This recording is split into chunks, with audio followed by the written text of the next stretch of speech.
Opinions are everywhere. And a lot of times, opinions are formed when you are in a group. Say you're with a group of friends, they all decide that something should be seen as one way, and maybe you agree with them and maybe you don't. For those of you who don't, you have what is referred to as an unpopular opinion. And that is what we are going to be diving into. Surprise microphone. First unpopular opinion. Being late is disgustingly normalized among friends. Less so for work and such, more so among friends. It seems like most friend groups always have a handful of people who just show up 15 to 30 minutes late to hang out. I find it incredibly disrespectful, mainly when they are consistently late. I think it's more normalized among friends because it's not professional in any way. Whenever I speak up and try to call them out for being consistently late and inconsiderate, it's casually brushed away. I can't fathom the idea of being late to anything. And I'm always apologetic on the rare occasion I am. Just a quick edit here. Kids and buses are a different story. I don't have any friends who have to deal with either. I would understand if this was a reason. Now, this unpopular opinion has 31,000 upvotes, which makes it somewhat of a popular opinion. Look, here's the thing. I live in LA. All right. Don't know if you know this or not. Live in Los Angeles. You can tell by everything about me. And out here, dude, let's say you audition. You had to be there 15 minutes early or everybody would be mad at you, right? You have to be extremely punctual when it comes to film and TV stuff, which is what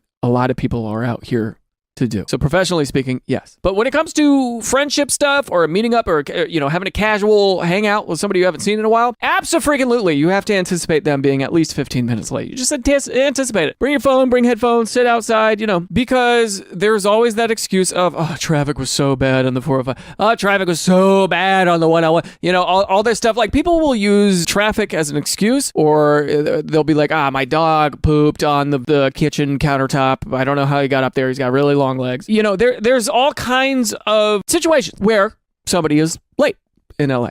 It's just become habitual out here. And that's a running joke because it's true. It's true. A lot of times when you're meeting up with friends, expect them to be 5, 10, 15 minutes late. Now, I don't like that, and I try not to be that guy. I think the general rule is you keep people up to date on your new ETA like as frequently as possible, as opposed to having them just sit around and twiddling their thumbs. I think bare minimum, you have to let them know your most up-to-date ETA. That's my thinking. Preferably nobody's late. I totally understand that, but there's it's hard. It's like, I will say there are some circumstances where being late is not a good move. Let's see what the comments have to say. I had this friend some years back. I started telling him every event started an hour earlier and he'd show up right on time, apologizing for being late. First time, when I told him that he was actually on time because I accounted for his habitual tardiness, he was hella pissed. But after a few times, he conceded that he deserved to be handled in this way. That sucks, dude. Yeah.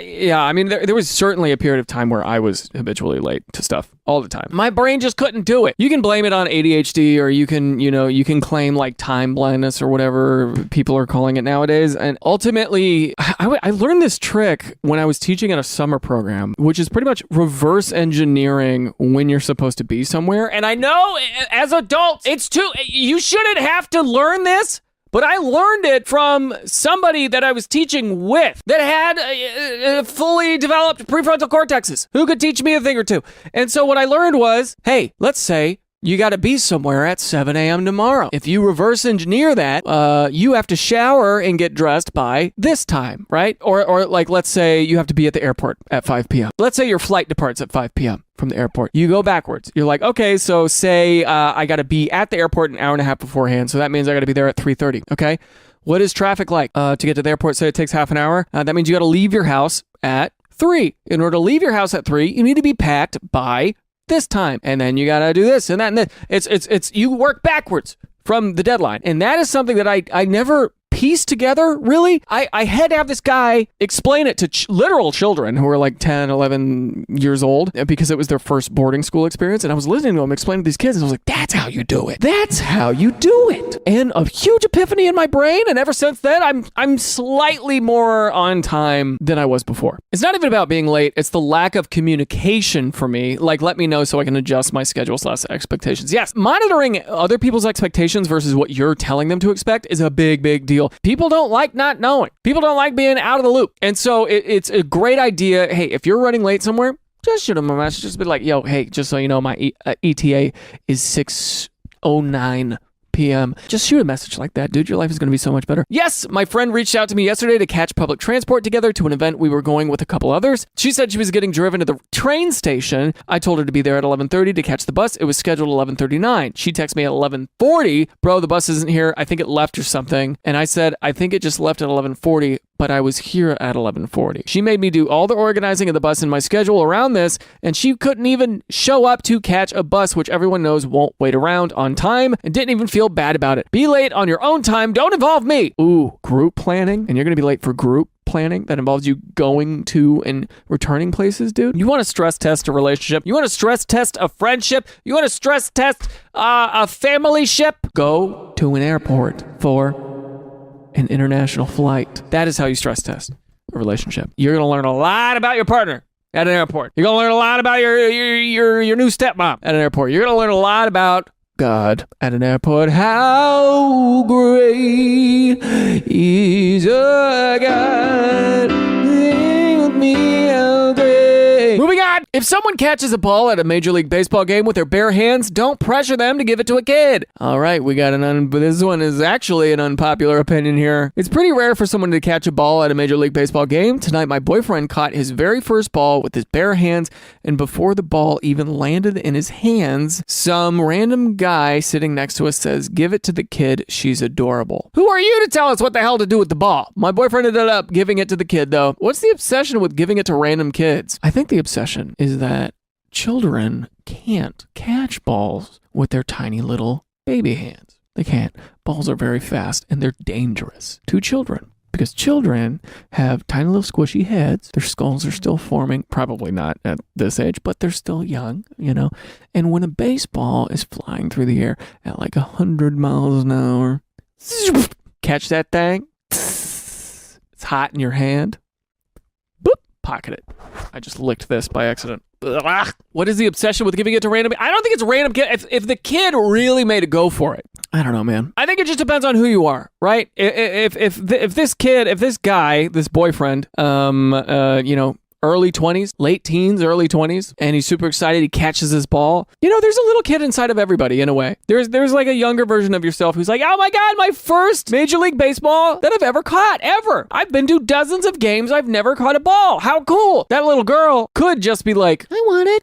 But I don't know. What do you sacrifice for what could be a core memory? Do I agree with this guy? I think it really depends on the situation, man. I think if the little girl was really reaching for it and then she got sad, then maybe that's something you do. But if the little girl was like, that's cool, yay, you know, and she's just being cute and she doesn't care, you don't need to be pressured into giving it to her, in my opinion. That's just me, though. I don't know. I caught a puck last year at an NHL game. This mom and her kids in front of me turned around and said I should give it to one of her kids because it's only the second time they've been to an NHL game and they're very excited. I said this is the first time I've been able to see an NHL game and I'd be keeping the puck. There's a difference between an excited kid who really wants a thing versus like entitlement. You know, a mom trying to make something happen for her kids. It's not a common occurrence to catch something like that, I don't think. I mean, not that common, right? Like, I've been to a few hockey games. Puck has never gone my way. That is for sure. My wife caught a t-shirt that was shot out of a cannon at a college basketball game last season. She was super excited as it was the first time she ever got something like that,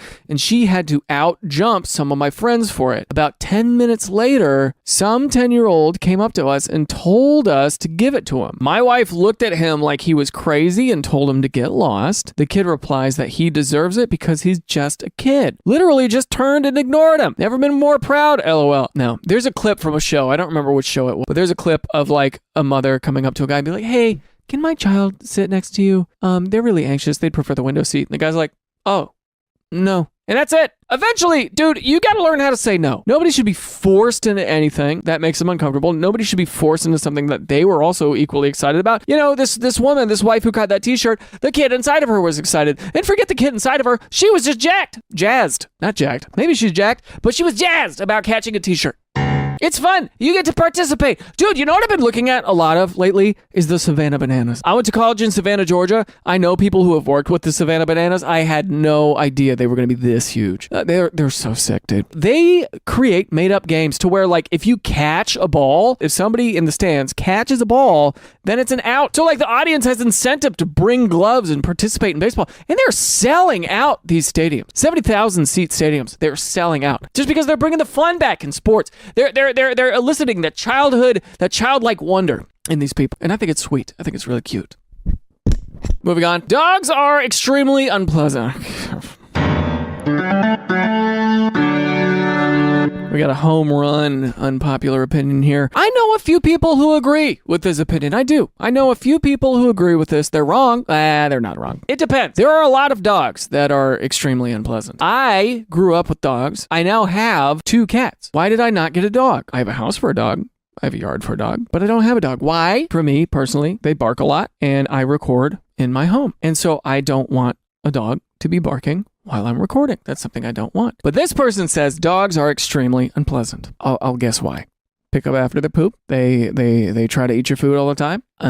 They shed a lot. They bark. They could wake you up at 2 a.m. barking. They could wake you up at 6 a.m. You have to walk them 3 times a day. I wouldn't say I hate dogs because hatred is reserved for things I'm morally opposed to. I wish nothing but the best to all dogs. I would never hurt an animal.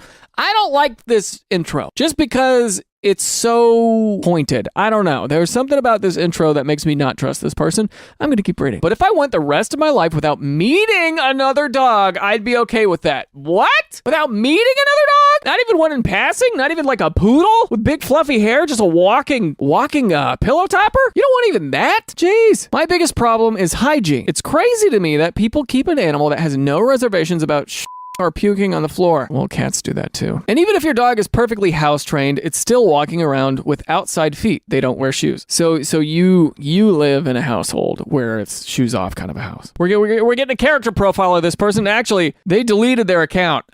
So I wonder what the comments are like. Let's keep going. So you have to wear shoes all the time inside your house or else get outside grime on your feet. Plus, dog smell is a real and seemingly unavoidable consequence. Literally every house I've ever been in with more than about 30 pounds total of dog has it. They're also very loud. They scream for no reason. You're thinking of a husky. It's like having a permanent toddler. If your toddler took massive dumps and could tear up furniture. Someone walking by your house, barking. Another dog, barking. Sirens in the distance, barking. Plus, they always have to be touching you or jumping up on you or otherwise as far into your personal space as possible. And they're oily and shed a lot, so you have dog residue on you after any amount of contact. Dogs with jobs are cool, but I just don't understand why anyone would want these animals in their home. Dogs are man's best friend, dude. I don't know. You ever seen Bunny? You guys ever seen Bunny? She's this poodle who has learned how to speak through buttons. And this dog is so intelligent that it's currently on antidepressants. I don't know if that's true anymore.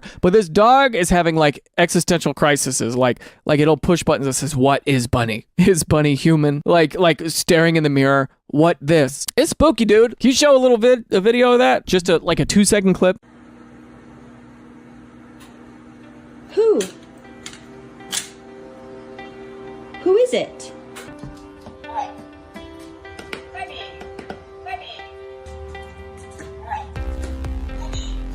Bunny follows me on Instagram, by the way. Very crazy.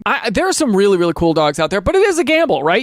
Let's say you get a poodle because you think it's going to be well-behaved and highly intelligent. They are highly intelligent, highly energetic dogs. They're the second most intelligent dog breed behind a border collie. I like poodles. I want a poodle, okay? I want a poodle real bad, but I'm not going to get one unless I know I'm ready to account for a poodle. I have 2 cats. When they get bored, they play with each other. They'll nibble on each other. They'll chase each other around the house. Love that for them. Love that for them. If I throw a poodle into the mix, the poodle's going to get bored. It's going to look at me. It's going to drop a Rubik's Cube at my feet. So that way I can scramble it and they can fix it. That's what a poodle does. A poodle is going to be sitting with a baton next to the piano, hoping to conduct me in a sonata. I have to stop talking about this. I will say this person is allowed to have this opinion of dogs being extremely unpleasant. They're a very big responsibility, but you got to remember, they are man's best friend in a sense that there are unspoken things that you won't realize until you have one. It's going to look at you in a certain way. It's going to comfort you in a certain way. It's going to communicate with you in a particular moment to where you'll go, damn, you really You love me. Not always, but there are instances very frequently of dogs surprising and delighting their owners. Let's see the comments on this one. They're also very loud. They scream for no reason. This reminded me of one of my favorite things. If you Google, do dogs ever get tired of barking? One of the top results is just, dogs do not get tired of barking. The act of barking actually makes your dog want to bark more. Damn. So barking is like a shot at tequila for a dog. Glad you mentioned the dog residue. People look at me like I'm crazy when I wash my hands to get rid of the dog grease. I've never thought of that. I guess if it's a short-haired dog like a corgi or something and you can feel a little bit of residue on there, sure, I guess. I don't know. I think what you need is a hypoallergenic dog that doesn't bark that much. Scratch that. Don't get a dog. Do not get a dog at all. Please don't get a dog. If you already know that you don't want a dog, don't get a dog. You know what I've been thinking about lately? A snake. Oh man, I think a snake would be super cool. I'm sure it's a lot of work, but dude, snakes are so sick, dude. I had a pet snake in the show I was on, Dinner with the Parents. And dude, that thing was sick. Its name was Pumpkin. Oh, what a cool little thing. Having a snake around, I think snakes are sick. Get a snake, dude. I wonder what this person would think about a snake. Probably like a snake. Spiders, I don't understand. Getting little tickles on you? I don't know. This is a wonderful unpopular opinion. 1, it is unpopular. 2, it is explained with reasoning. 3, it is respectful to others while staying true to yourself. You absolutely deserve that upvote and many more. This guy's really riding you. I love dogs but could never own one. They are way too needy for me and I don't want my schedule revolving around their bladder habits. This is the big deal for me too. I know that dogs love getting up at 6 a.m. I don't. And also my bedroom is upstairs in my house. And so if I have to go downstairs and then like open up a door to let the dog out back, I would just be like, I'd be so tired. But maybe that's what I need. Maybe I need a dog to get my ass up out of bed. Maybe that's something I need. I don't know. Probably not. I don't like owning dogs. It's fun to play with them, but owning one is just not worth it for me. For a little fun, you get a ton of work and responsibilities. They're also very needy, which is not fun when I am not in the mood. Even my cat, Whitey, he'll come up to me and he'll headbutt me so hard in the head. And then if I don't do anything back, he'll bite my chin and latch onto my chin. He's been doing this since he was a kid. I've learned to just start blowing on his face when he gets really and then that stops him from biting my chin. But if I had a dog comes up, they drop a toy at your feet, you throw it. Dog comes back up, drop a toy at your feet, they throw it. They'll chew on stuff. They don't scratch stuff like cats do. Not as badly as cats can. Yeah, a lot of these comments here pretty much are saying, hey, I love dogs, but good for you. But hey, you have an opinion, and it's different. What do you guys think? What do you guys think about dogs? As a content creator, I can't own one right now, and that's okay. I like dogs. I can't have one right now. Unpopular opinion. The Karen speak to the manager haircut is hot, and I wish more women wore it. This is a certified unpopular opinion. I like the way this hairstyle looks. This woman will be confident and direct. This cut is sassy, emphasizes the cheekbones, and is a good alternative to more traditional hairstyles. I wonder if a woman with this haircut wrote it just to cope. Interesting. So you're into like a dominant, I think a Karen cut is like a pixie cut for grown-ups, like a pixie cut for women in their 40s and 50s. Let's see what a Karen looks like, what a Karen haircut looks like. Business in the front, business in the back.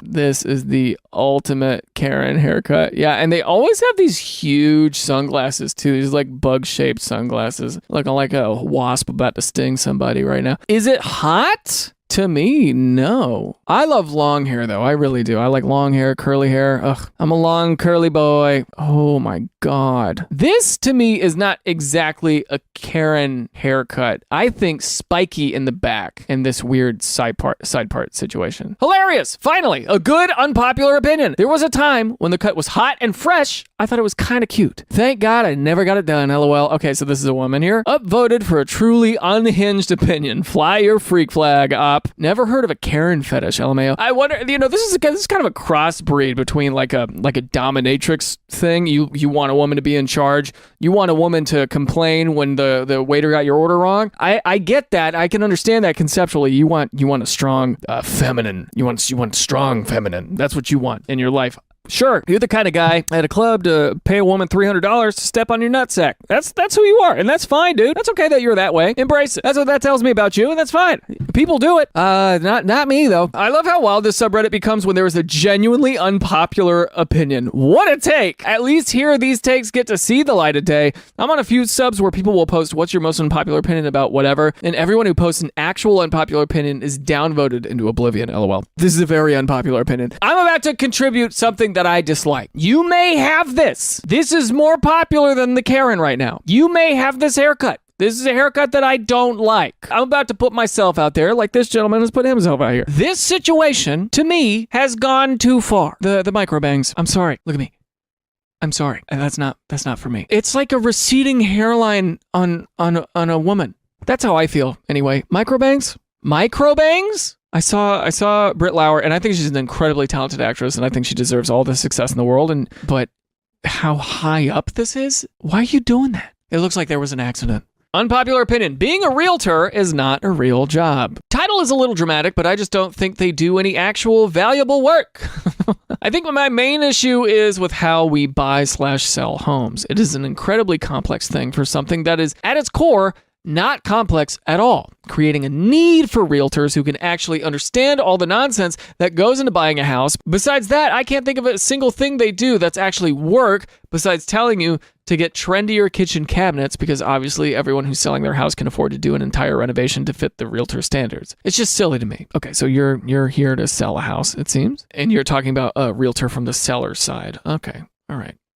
Do I agree with that opinion? No, I don't, dude. Realtors have access to MLS, which is like this service where you can see houses that are getting listed before your Zillow and your whatever other websites there are. They have access to that. They can reach out to other realtors on your behalf. They can advise you. If it's your first time buying a house, they'll advise you on like what your offer should be, or things like that. I think realtors are super advantageous. A good realtor can do miracles for you. They're hunting for you. You're like, hey, I want a house with a pool. Boom! They give you 500 options within your budget. Okay, not 500, but they do more than just browsing Zillow. That's all I'm saying. They do more than browsing Zillow. They'll help kind of counsel you on what your first offer should be. They help you out, man. I had a great realtor when I got my place. It has real in the name. For a buyer who's purchased a house before, it can be navigated. But a seller would have to do their own showings, and some people aren't in a position to do that. That's true. Because you have to look around the house and make sure no one's doing anything crazy. It's like realtors are necessary, because if it was just like a lockbox society, I feel like there'd be a lot of squatters and stuff like that. You know what I mean? There'd be a lot of people kind of forcibly moving themselves into places that are otherwise unoccupied. They may have work or other commitments, or just not be people, so an agent is critical for them. Yeah! Dude, if I were to sell my house, I would not want to be the one showing around at all. Our realtor did a ton. She's a rock star. She marketed our old house, helped us renovate and stage it to be the most marketable, helped us negotiate a price with the buyers, strong-armed our lender to get a funding approval quickly when he was being incompetent, worked the weekend to get us our offer for our new house signed with the buyer, etc. Even today, she sends us tips and gifts, so we use her for our next house. Dude, I would absolutely reuse my realtor. I loved my realtor. He had so much good advice for me. Being a realtor is a real job. You could argue that being a landlord is not a real job, and in a way, it's not, unless you're managing a property, then that's a different skill set. But being a realtor is like, no, you gotta show up. Yeah, you must have had a bad experience with a realtor to have that opinion. That's what I think. Unpopular opinion. Going to a restaurant right before they close is not rude. What's rude is posting hours that you claim you're open but are expecting people to act like you're not. This is a very unpopular opinion. I can smell it in the air. Here's what happens. If you go to a restaurant at 10:45 and they close at 11 and they're a dining establishment, the first thing you should do is ask them, hey, is your kitchen still open? Or they should advertise, we're open until 11, but our kitchen closes at 10:30. You can have drinks until 11. We stop serving entirely at 11. And in a lot of restaurants that I've worked at, let's say the shift ends at 11, people kind of stay there until 11:20, something like that. They're eating, they're hanging out until 11:20ish, something like that. And then you sweep, you do all of the prep work you can to close up shop while people are there. And then when it gets to the point to where you have to put the chairs up or you have to mop, that's when you go up to them and you're like, hey guys, sorry, we're closing up right now. Let's get that in a to-go box. We'll make sure everything's good. Thank you so much. Cash register is closed. We can't make any more sales. You got to go home because we got to go home. This person has an incorrect opinion, in my opinion. If I really, really was having a sweet tooth and I really wanted ice cream, and I go to an ice cream shop and I barely get in there, it's 10:55 p.m. They close at 11 p.m. I got 5 minutes to spare. You better scoop some damn ice cream